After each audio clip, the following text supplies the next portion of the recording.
ଜୟ ଜଗନ୍ନାଥ ସାଙ୍ଗମାନେ ଆଜି ସକାଳୁ ସକାଳୁ ଉଠି ଗାଡ଼ି ଧରି ବାହାରିଲି। ଏବେ ବିରିବାଟି କ୍ରସ୍ କଲି। ବିରିବାଟି ତାରିଣୀ ମାଆଙ୍କ ପାଖରେ ଟିକେ ମୁଣ୍ଡିଆ ମାରି ସେଠୁ ସିଧା ବାହାରିଗଲି। ଏଇଟା କୋଉ ଗାଡ଼ି ଭାଇ କମେଣ୍ଟରେ ନିଶ୍ଚୟ କହିବେ। ତ ଆସି ଖୁଣ୍ଟୁଣି ପାଖରେ ପହଞ୍ଚିଗଲି। ଖୁଣ୍ଟୁଣିଠୁ ବାଁ ପଟୁ ଗାଡ଼ି କାଟିଦେଲି। ତ ଆଠଗଡ଼ ଯିବି। ଆଠଗଡ଼ରେ ଖାଲି କରିଦେଇ ମହିଷାପାଟ ଛକରେ ପହଞ୍ଚିଗଲି। ଟିକେ ଆଗକୁ ଯାଇ ଟିକେ ଦହିବରା କିଣିକି ଖାଇଦେଲି।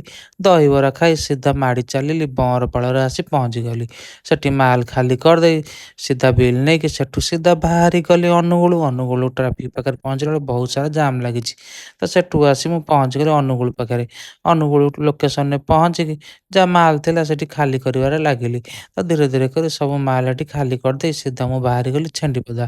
ଅନୁଗୁଳ ଟାଉନ ଭିତରେ ପଶି ମୁଁ ଆସି ପହଞ୍ଚି ଯାଇଥିଲି ଛେଣ୍ଡିପଦା ରୋଡ଼ରେ। ତ ଏଇଠୁ ବାଁ ପଟକୁ କାଟିଦେଲି ଗାଡ଼ି। ଆଉ ଛେଣ୍ଡିପଦା ରହିଲା 39 କିଲୋମିଟର ଅନୁଗୁଳରୁ।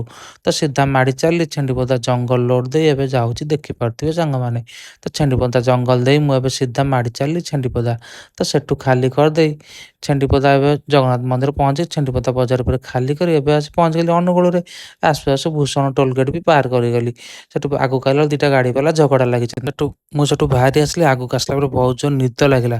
ତ ଗାଡ଼ିରୁ ଓହ୍ଲେଇ ପଇଲି। ଟିକେ ପାଣି ବୋତଲ ଆଣି ଆଗ ଆଖିରେ ପାଣି ମାରିଲି। ଏତେ ଜୋର ଭାଇ ନିଦ ଲାଗୁଛି ଯେ କୁହନି। ଗାଡ଼ି ପୁରା ଚଲେଇ ହିଁ ମୁଁ ପାରୁନଥିଲି। ମୋ ଆଖି ପୁରା ଛୋଟ ଛୋଟ ହେଇଯାଇଥିଲା। ତ ଟିକେ ଆଗ ମୁହଁକୁ ଭଲସେ ଧୋଇଲି। ଆଖିରେ ଟିକେ ପାଣି ମାରିଲି।